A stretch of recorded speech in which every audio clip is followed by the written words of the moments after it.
Praise the lord. మనం అందరం కలిసి ఏకంగా కీర్తన ద్వారా ప్రభువును ఘనపరిచాము, ఆయన్ను ఆరాధించి ఆయన నామాన్ని గొప్ప చేశాము. ఇది కొంచెం కింది పెడతావా గొడుగు, జనం కనపడాలి కదా, లేకపోతే ఇటు పక్కన పెట్టి ఇంకా బెటర్ పెట్టి, ఇంకా కింది పెట్టి ఇటు పైకి చూపు, అంతేనా? సరే, ఓకే.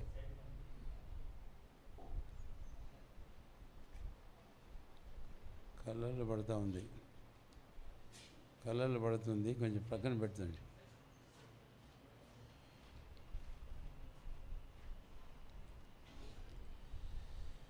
అరవై 69వ కీర్తన 30-31 వచనాల్లో దావీదు అంటాడు ఈ మాట: కీర్తనలతోనూ కృతజ్ఞతాస్తుతులతోనూ నేను ఆయన నామమును ఘనపరిచెదను.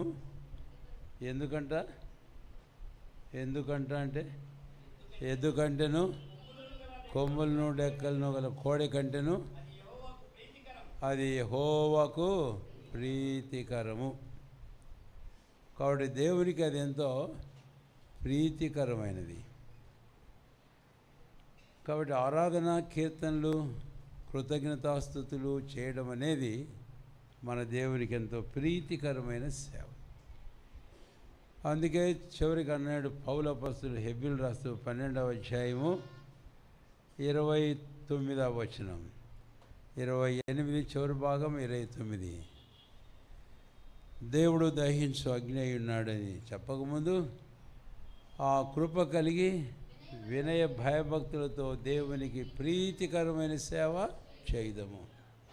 కాబట్టి ఈ రోజున కీర్తనలతో కృతజ్ఞతాస్తుతులతో అనే ఈ మాట మనం చూస్తాం. అందుమూలంగా ప్రభు అయిన దేవునికి మనం సేవ చేయడం అనేది చూస్తాం. అది దేవునికి ఎంతో ప్రీతికరమైంది. అట్టిది ఆయనకు అర్పించడం ద్వారా ఆయనకు మనం ప్రీతికరమైన సేవ చేసేవారంగా ఉన్నాం. ఇప్పుడు మనం ప్రభును ఆరాధించట్లో ప్రవేశించక ముందు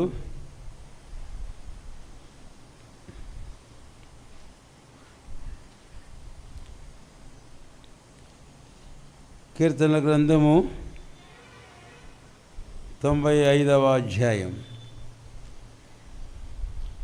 ఒక వచనం మనం అందరము కలిసి చదువుకుందాం. 7వ వచనం అందరం కలిసి బిగ్గరగా: రండి, నమస్కారం చేసి సాగిలపడదము, మనలను సృజించిన యెహోవా సన్నిధిని మోకరించుదము. నేడు మీరు ఆయన మాటను అంగీకరించేలా ఎంత మేలు. ప్రార్థన చేసుకుందాం. ప్రియమైన మా తండ్రి, ఇది మా ప్రభు పునరుత్థాన దినం. మమ్మల్ని అందరినీ మీ ఇంటిలో మీ పరిశుద్ధమైన బల చుట్టూ ప్రశస్తమైన మీ ప్రజలతో సహవాసంలో చేర్చారు. అందుకై స్తుతిస్తున్నాం. ఆరాధించి మిమ్మల్ని సేవించే భాగ్యాన్ని మాకును మీరు అనుగ్రహించారు. అందుకై మీకు వందనం చెల్లిస్తూ మీ వాక్యాన్ని మాకు దీవించి యోగ్యంగా మిమ్మల్ని ఆరాధించి దాని కొరకై మీ ఆత్మ ద్వారా వాక్యం ద్వారా మమ్మల్ని సిద్ధం చేయమని యేసు నామమున ప్రార్థించి వేడుకొనుచున్నాము తండ్రి, ఆమేన్.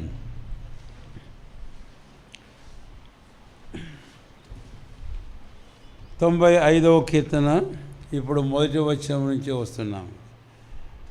మనం చదివిన 7వ వచనంలో కూడా మనకు ఉంది. అయితే 1వ వచనం రండి అని. చాలు పదాలు క్లుప్తంగానే మీకు నేను జ్ఞాపం చేస్తూ పోతాను. రండి అనేది మనం చూస్తే ఇది ఒక ఆహ్వానంగా మనం చూస్తాం. ఇది ఏంటిది? రండి అంటే ఆహ్వానం. So it is the invitation which is extended to us all. మనందరి కూడా అందించబడుతున్న ఒక చక్కని అద్భుతమైన ఒక గొప్ప ఆహ్వానము అని చెప్పాలి. ఒకవేళ ఈ కీర్తనాకారుడు దావీదు ఇంకెవరో మాట్లాడినప్పటికీ అయితే but it comes from the God himself, దేవుని యొద్ద నుంచే వస్తుంది. కాబట్టే దేవుని చేతనే ఈ ఆహ్వానం మనము అందించబడుచు ఉన్నాము. ఆహ్వానము. రెండవ మాటకు వద్దాం. 2వ వచనం, కృతజ్ఞతాస్తుతులతో ఆయన సన్నిధికి వచ్చాను. ఆహ్వానం ఎక్కడికి అనే ఈ మాట మనం చూస్తాం. ఎక్కడికి? మీరు చెప్తారనుకున్నాను త్వరగా, అందుకే నేను చదువుతున్నాను. ఆయన సన్నిధికి. కాబట్టి we are invited to the very presence of the most holy and high God. అత్యున్నతమైన ఉన్నతమైన పరిశుద్ధుడైన ప్రభువైన దేవుని సన్నిధికే మనం ఆహ్వానించబడ్డాం. ఇది ఎంత అద్భుతమైన విషయం. ఒకప్పుడు ఈ కయ్యను అన్నాడు ఒక మాట, మీరు మునుపు క్రీస్తుకు దూరస్తులై ఉంటుంది, అయితే ఇప్పుడు దేవుడు మనల్ని ఎక్కడికి పిలుస్తున్నాడట? ఆయన సన్నిధికి రమ్మంటున్నాడు. నిజమే, ఇప్పుడు ఈ పర్పస్ వేరే అనుకోండి.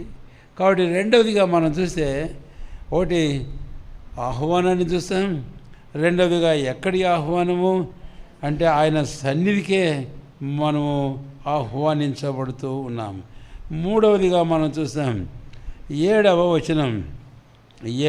వచనం, రండి నమస్కారం చేసి సాగిల పడుదాము అని. ఇప్పుడు 3వ మాట మనం చూస్తాం, దేనికి రమ్మంటున్నాడు ఆయన? ఒకటి రమ్మన్నాడు, రెండవది ఆయన సన్నిధికి రమ్మన్నాడు, మూడవది దేనికి రమ్మన్నాడు? ఆయన సన్నిధిని సాగిలపడడానికి, నమస్కారం చేయడానికి. అది ఇంకా ఇంపార్టెంట్. నమస్కారం, సాగిలపడడం అనేది నమస్కారం చేయడమే. నమస్కారం అని ఇక్కడ ఉంది తెలుగులో, అయితే ఇంగ్లీష్లో వర్షిప్. ఆయన సన్నిధి సాగిలపడి ప్రభువుకు మనం కృతజ్ఞతాస్తుతులు, ఆయనకు స్తోత్ర ఘనత మహిమలు ఆరోపించడాని కొరకాయ. మనం ఏపాటి వారం? మహాపరిశుద్ధుడు, కోటాను కోట్ల దూతలు, శరూబులు, కెరాపుల చేత దివరాత్రులు నిరంతరము పరిశుద్ధుడు పరిశుద్ధుడు పరిశుద్ధుడని ఆరాధించబడుతున్న మహాప్రభు ఈరోజు మన చేత, ఆయన రక్తం ఇచ్చి విమోచించబడిన ఆయన ప్రజలమైన మన చేత ఆయన ఆరాధన స్తోత్రములు పొందగోరుతున్నాడు. కాబట్టి మూడవదిగా మనం చూస్తాం, the purpose of our invitation, మనకు ఇవ్వబడిన ఆహ్వానం యొక్క ఉద్దేశము అని. నాలుగవదిగా మనం చూస్తాం, ఎందుకని ఆయన్ను ఆరాధించాలి, ఆయన ఎవరని మనము ఆయన్ను ఆరాధించాలి. అందుకనే 6వ వచనంలో మనం చూస్తాం, ఆయన మన దేవుడు. ఎవరంటే ఆయన మన దేవుడు. మన దేవుడు అయ్యాడా? అయితే కనుక ఆయన మనం ఆరాధించాలి. నా దేవా, నా ప్రభువా. థోమా యోహాను సువార్తలో ఆ మాట చెప్పినట్లుగా మనం చూస్తాం. నా దేవా, నా ప్రభువా, my God and my lord. ఒక వ్యక్తి దేవుని తన స్వంత దేవునిగా కలిగి ఉండడం చాలా గొప్ప విషయం. 33వ కీర్తన 12వ వచనంలో, యెహోవాను తమకు దేవుడుగా గల జనులు ధన్యులు, ఆయన తనకు స్వాస్థ్యముగా ఏర్పరచుకున్న జనులు ధన్యులు. కనుకనే ఇప్పుడు మనం ఆయనను ఆరాధించవచ్చున్నాం. ఆయన మన దేవుడు. కాబట్టి మన దేవుణ్ణి మనం ఆరాధింప వచ్చి ఉన్నాము. ఏ మనిషిని కాదు, దేవుడు ఒక్కడు మాత్రమే ఆరాధనా స్తోత్రములు పొందతైన వాడు. ఉందా బైబిల్ అన్నమాట? చాలా చోట్ల ఉంది. క్రొత్త నిబంధనలో కూడా ఉంది. ప్రకటన గ్రంథంలో 2 సార్లు ఉంది. అక్కడ 19 తర్వాత ఇంకా ముందుకు వెళితే 22లో ఒక మాట రాయబడింది. ఏమంటాడు యోహానుతో ఆ దూత? నాకు కాదు, నేను నీ వంటి సహోదరులో ఒకనే. కాబట్టి దేవునికే నమస్కారము చేయండి. కాబట్టి worship the God only, not me. తర్వాత 5వ మాటకు వద్దాం.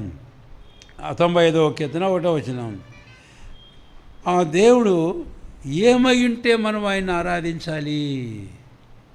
మళ్ళీ ఇంకో ప్రశ్న.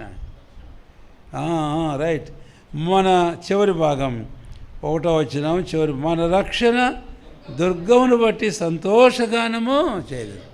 కాబట్టి ఇప్పుడు ఆయన మనకి ఎవరై ఉన్నాడు, ఏమై ఉన్నాడు, ఏం చేశాడు. కాబట్టి ఇది ప్రభువును మనం ఆరాధించి గణపరిచేందుకైన ఆధారము అని. ఇది లేకపోతే ఎందుకని ఆరాధించాలి ఆయన్ను అని ప్రశ్న.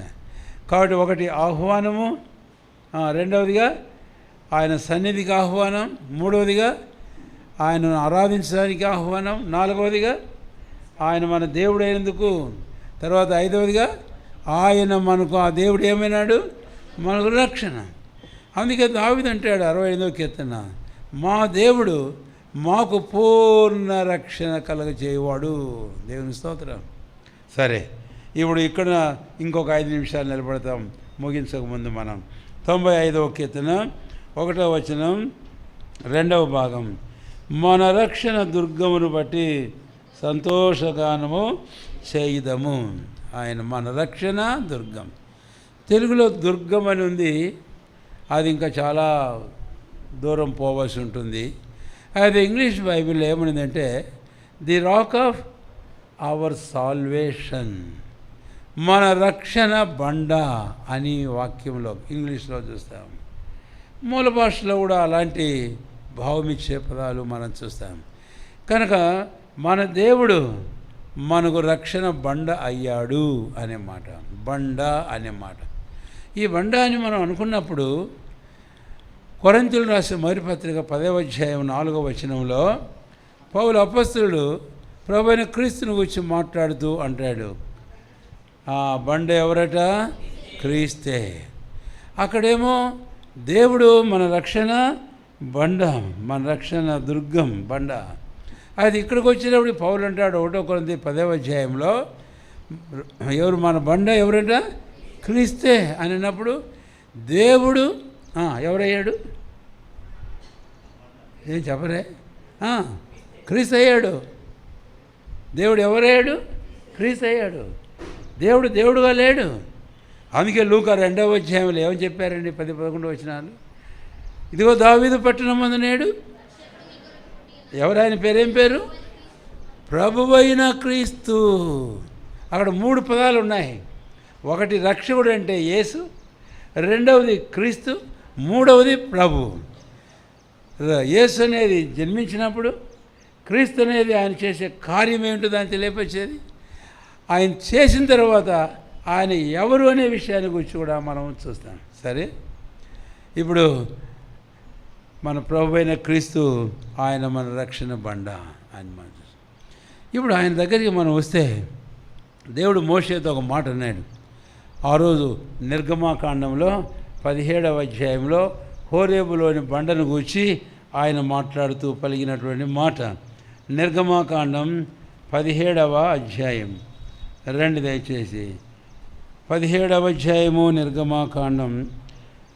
ఈ భాగం మీకు బాగా పరిచయమైన భాగమే. 6వ వచనానికి వస్తున్నాను. నీ కర్రను చేత పట్టుకొని పో. తర్వాత చదవండి. హోరేబులోని బండ మీద లేచేదును,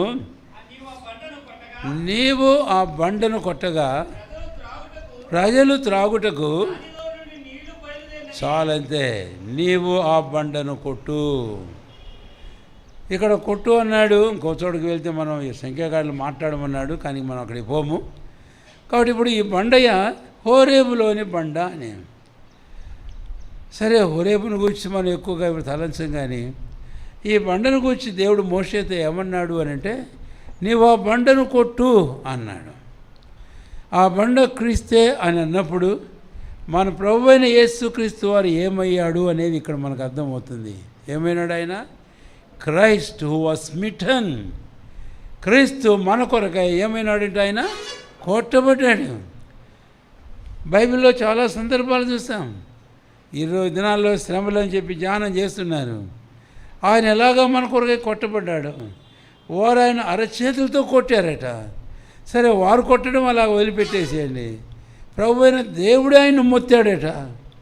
ఉన్నాయి మాటలన్నీ బైబిల్లో. అన్నీ నేను జ్ఞాపకం చేయడం సాధ్యం కాదు. రెఫరెన్స్లు 53వ అధ్యాయం వర్షాగంధంలో చూస్తాం. అంటే మనము కొట్టబడాలి మన పాపాలు బట్టి. మనకు తగున శ్రమ, మనకు తగున శిక్ష, మరణం. అయితే తండ్రికి అది ఇష్టమైంది ఏంటంటే ఆయన మొత్తడానికి తండ్రికి ఇష్టమైంది. కాబట్టి ప్రభు అయిన క్రీస్తు ఆయన మన కొరకు కొట్టబడ్డాడు. ఇది యేసు ప్రభు వారి శిలువ మరణాన్ని గురించి మనకు మాట చూపిస్తుంది. ఇక్కడ చూసారా ఏమైందో? మోషేతో ఆ బండను కొట్టమని చెప్పి తర్వాత ఏం జరుగుతుందని కూడా చెప్పాడు. ఏం జరుగుతుందని చెప్పాడు? బండలో నుంచి నీళ్ళు వస్తాయి.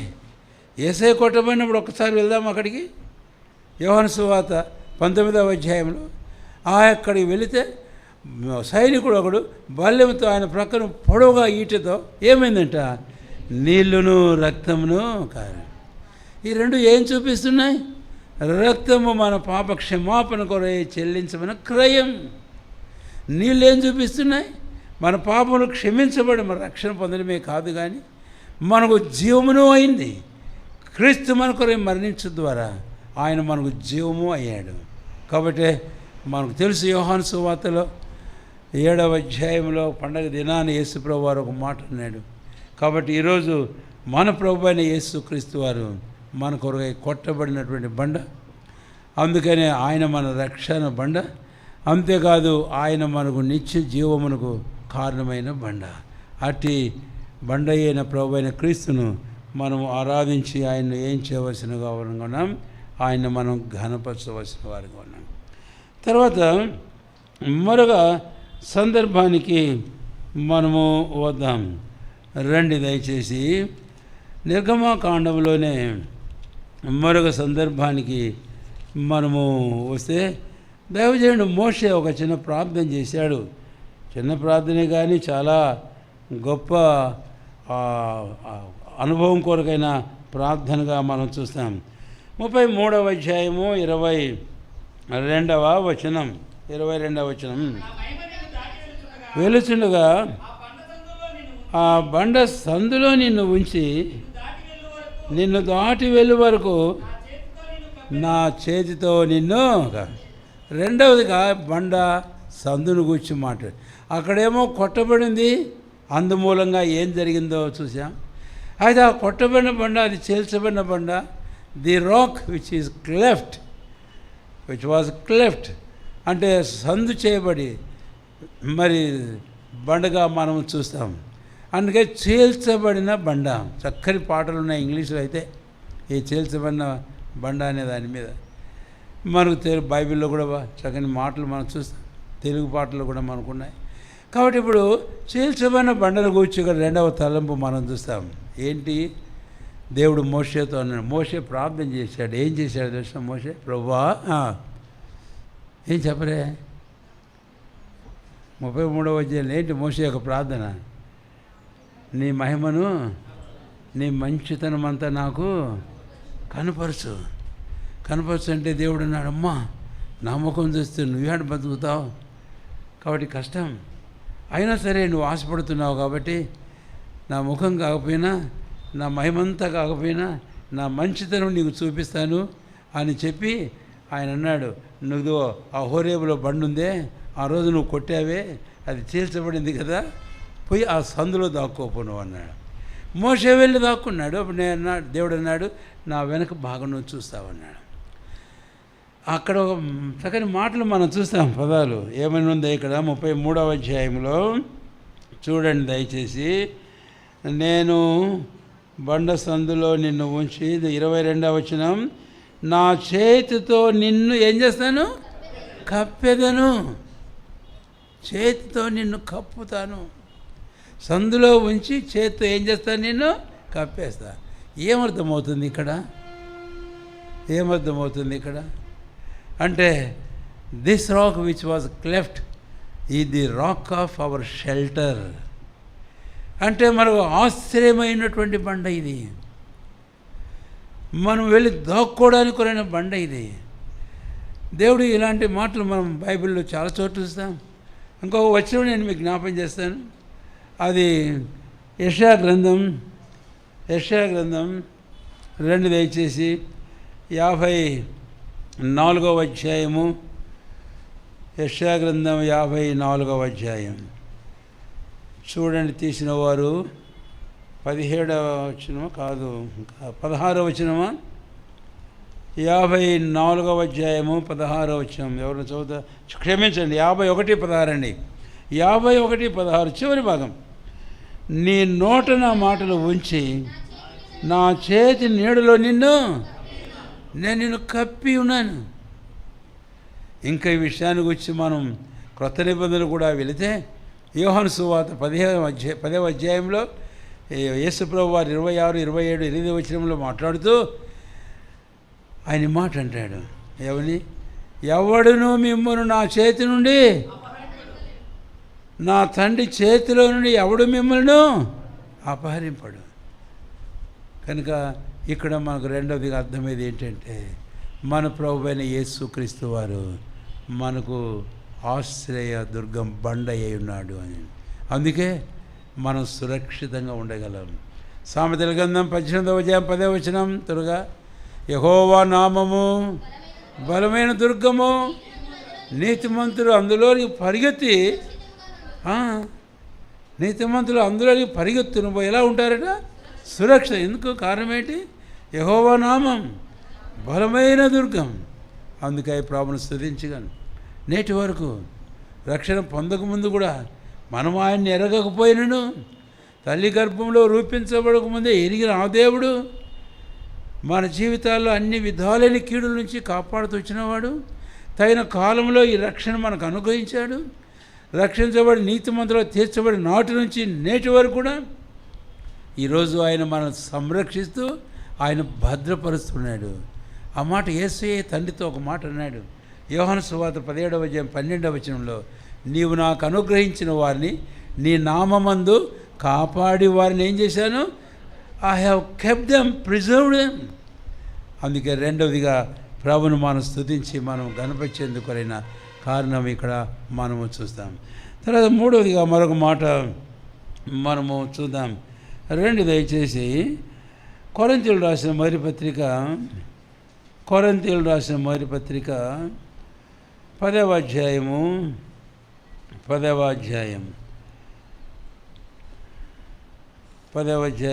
చదవండి, 4వ వచనం. తర్వాత 3వ వచనం కూడా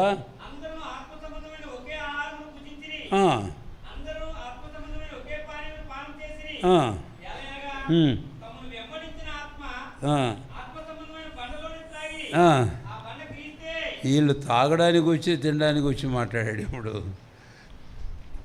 ఎక్కడిది? అరణ్యంలో అంట పౌలు అపొస్తలులు అరణ్యంలో వారి ఇశ్రాయేలు చరిత్రను గురించి రాస్తున్నాడు. వారు అరణ్యంలో త్రాగారు, వారు అరణ్యంలో భుజించారు. ఎక్కడ తిన్నారు, ఎక్కడ తాగారు అయ్యా అంటే ఏమంటాడు? వారు ఆత్మ సంబంధమైన బండలోని త్రాగారు, తర్వాత ఆత్మ సంబంధమైన వారు పానీయమును పానం చేశారు, తర్వాత ఆత్మ సంబంధమైన ఆహారమును వారు భుజించారు. ఏంటిది? ఆత్మ సంబంధమైన బండ. అందుకే మూడవదిగా ఇక్కడ మనం చూస్తాం, మన ప్రభువైన క్రీస్తు ఆత్మ సంబంధమైన ఈ బండ, ఈ రాయి, the rock of our sustenance. Not only our salvation, not only our safety and security, and also our satisfaction, our sustenance. అరణ్యం అంటే ఎలాంటిదో మనకు తెలుసు. దేవుడు వాక్యంలో చెప్పాడు. ద్వితీయోపదేశకాండం 32వ అధ్యాయం నుంచే మీరు గుర్తుంచుకోండి చాలు. 10వ వచనం నుంచి మనం చూస్తే, అరణ్యంలోను భీకరత్వంలో గల పాడైన ఎడారిలోను ఆయన వారిని ఏం చేశాడట? కనుగొన్నాడు, ఆవరించాడు, పరామర్శించాడు. కనుగొన్నాడు, వారిని ఆవరించాడు, పరామర్శించాడు కనుపాపను వలె. ఆ తర్వాత క్రిందంగా అంటాడు ఏమేమి వారికి ఇచ్చి వారిని పోషించాడో, వారిని తృప్తిపరిచాడు అనేటి మాట మనము చూస్తాం. ఈరోజు ఇది స్పిరిచువల్ రాక్, ఆత్మ సంబంధమైన రాయి. అది మన ప్రభువైన క్రీస్తు.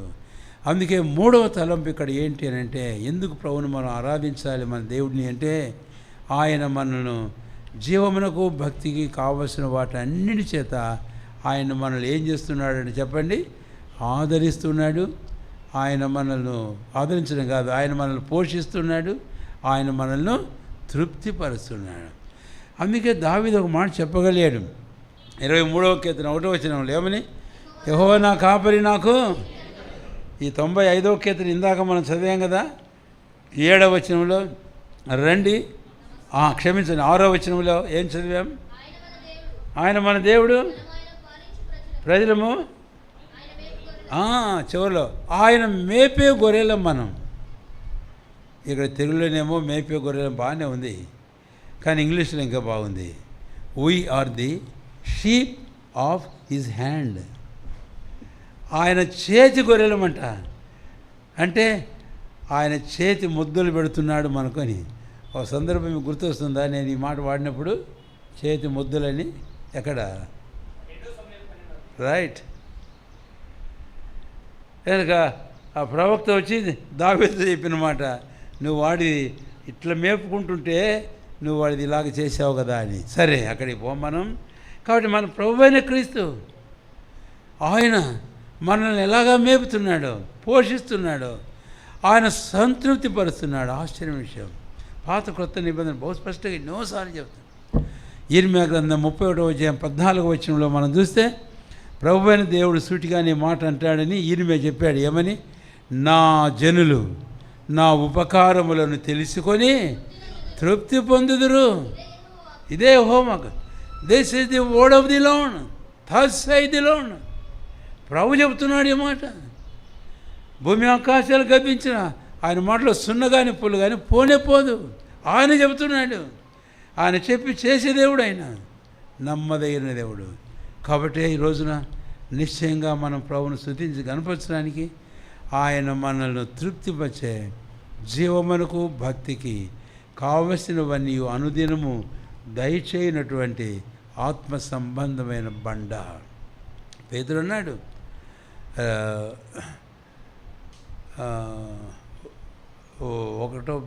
2వ పేతురు 1వ అధ్యాయము 3వ వచనం. అంత చదువుదు, కింద చదువు ఇంకొంచెం పోయి. జీవమునకును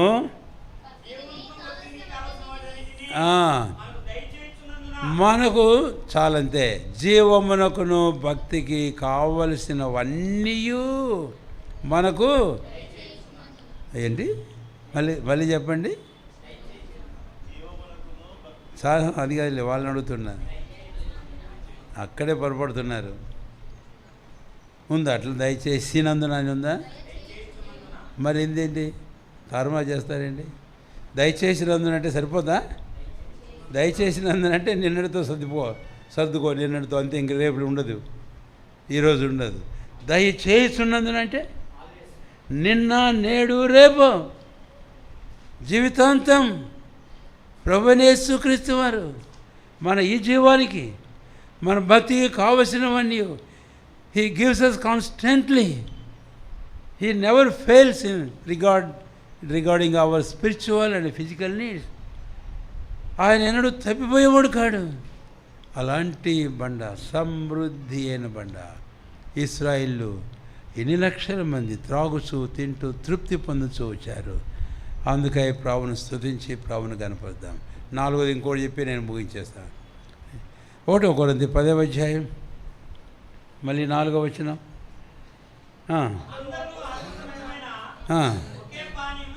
పానం చేసిరి చాలంతే. 4వ తలంపు ఏంటి? తమ్మును వెంబడించిన. ఊరక వాడుతున్నాను ఈ మాటల. ఇశ్రాయేల్ ఐగుప్తు దేశం నుంచి బయలుదేరి వచ్చాక కనాన్లో ప్రవేశించేదాకా ఈ బండ దొర్లుకుంటా పోతుంది వాళ్ళ వెంబడి. ఈ బండ ఏం చేస్తుందంట? దొర్లుకుంటా పోతుంది అరణ్యంలో. ఏగుడు, దిగుళ్ళు, లోయలు, మౌంటైన్స్, శత్రువులు, శత్రు దేశాలు, యుద్ధాలు ఎన్ని వచ్చినా ఈ బండ ఏం చేస్తుందంట? వెంబడిస్తూనే ఉంది. ఆ మాట గమనించింది దయచేసి. చాలాసార్లు పైపైకే మనం చదువుకుంటూ పోతుంటాం, బైబిల్ కాదు. వారు వెళ్ళిన 40 సంవత్సరాల అరణ్య యాత్ర ఎలాంటిది? ఇందాక చివరి పాట ఏమో పాడారు, అందులో ఒక చరణం, లేకపోతే 84వ కీర్తనలో మొదటి పాట, 2వ పాట, మొదటి పాటనేమో మొదటి పాట 84వ పాట. అక్కడ ఒక చరణం పాడారు. ఏం పాడారు? బాకా లోయలో పడి దాన్ని జలమయముగా.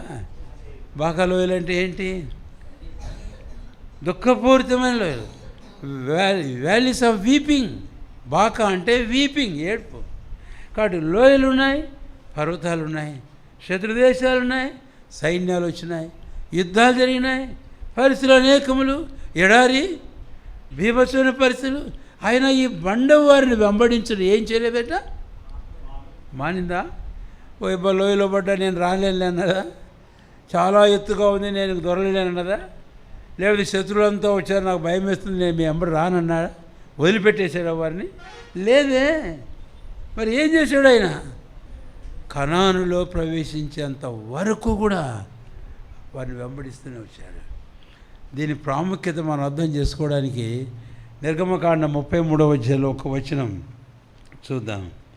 నిర్గమకాండ 33వ అధ్యాయం రెండు దయచేసి 33వ అధ్యాయము నిర్గమకాండం. దైవజనుడు మోషే ప్రార్థన చేశాడు. 33వ అధ్యాయము రెండు దయచేసి 14వ వచనం.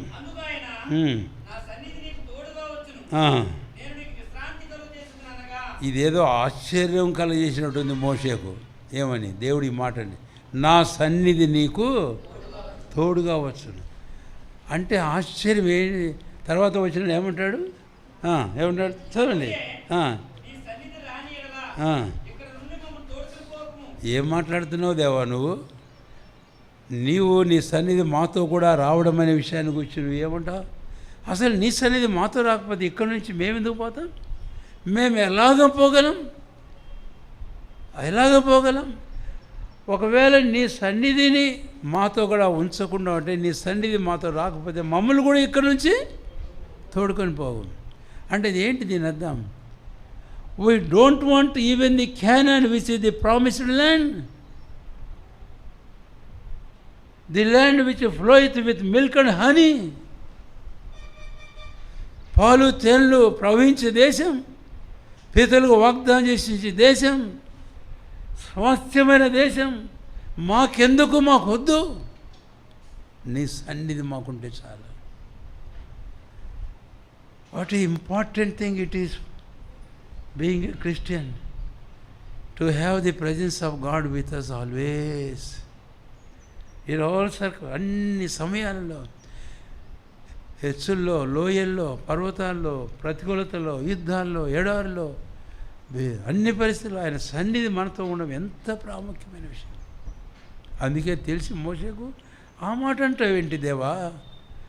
నా సన్నిధి నీకు తోడుగా వస్తుంది అంటావేంటి?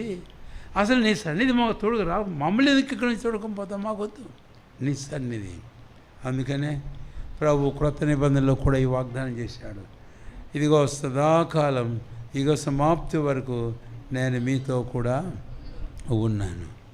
ఆయన సన్నిధి, ఆయన మనతో కూడా ఉండడం మన జీవితాల్లో ఈ అరణ్యపు యాత్రలు అన్ని విషయాల్లో అత్యధికమైన విజయవంతులుగా ముందుకు సాగిపోవడానికి అదే కారణమైంది. నేటి వరకు కూడా ఆయనే కన్నా మనతో రాని ఎడలు రాకపోయి ఉంటే మన జీవితంలో ఎక్కడో ఇబ్బంది పడిన వాళ్ళం. ఆయన ఒక మాట చూపిస్తాను, కొంచెం టైం పాస్ అని అవుతుంది అనుకోండి.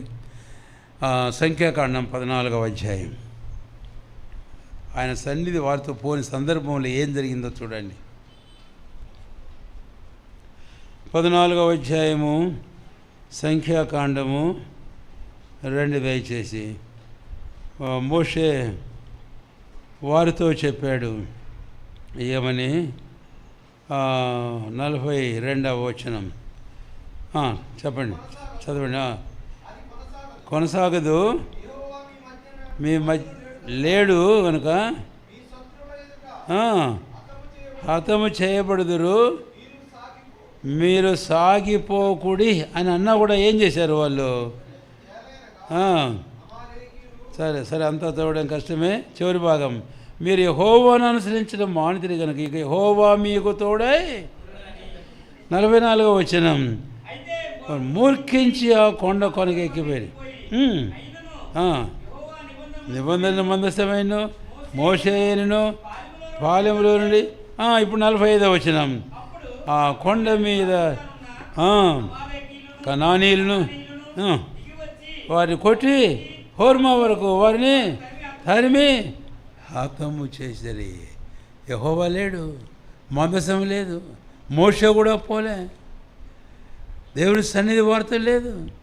ఎంత క్లిష్టమైన పరిస్థితులు గుండా వెళ్ళారో చూడండి. ప్రభు మనల్ని కనికరించాడు.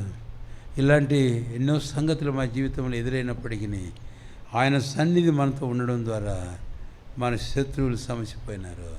విరోధంగా లేచినవన్నీ అణిచివేయబడ్డాయి. అంతేకాదు ప్రతి ఆటంకాలు తొలగిపోయినాయి. ఇంకొక వచనం చదువుతాను. మీకా 2వ అధ్యాయం 13వ వచనం చివరిలో చదవడం దయచేసి, లేక అందరం కలిసి చదువుకుందామండి ఆ మాట. మీకా 2వ అధ్యాయము 13వ వచనం.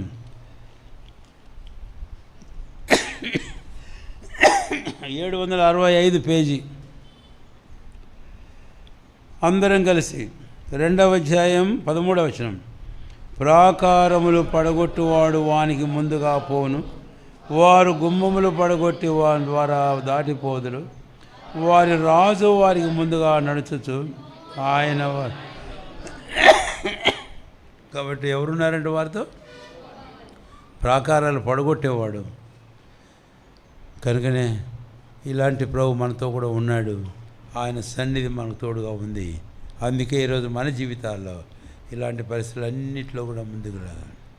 ప్రభువును స్తుతించి ప్రభువును ఘనపరుస్తాను. ముందు 5 మాటలు జ్ఞాపం చేశాను, తర్వాత 4 మాటలు జ్ఞాపం చేశాను. మన దేవుడు మనకేమైనాడు? 4 విధాలైన ఆత్మ సంబంధమైన బండలుగా మనం చూచాం. కాబట్టి ఆ వెలుగులో ప్రభువును ఆరాధించి ప్రభువును మనం ఘనపరుద్దాం.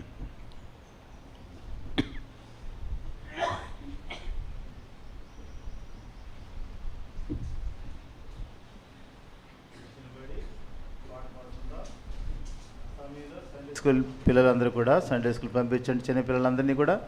మరి సండే స్కూల్ టీచరు, మరి టీచర్స్ శిలక్క అలాగే మౌనిక వారు ముందుగా ఆరాధన చేసి సండే స్కూల్ చూస్తారు.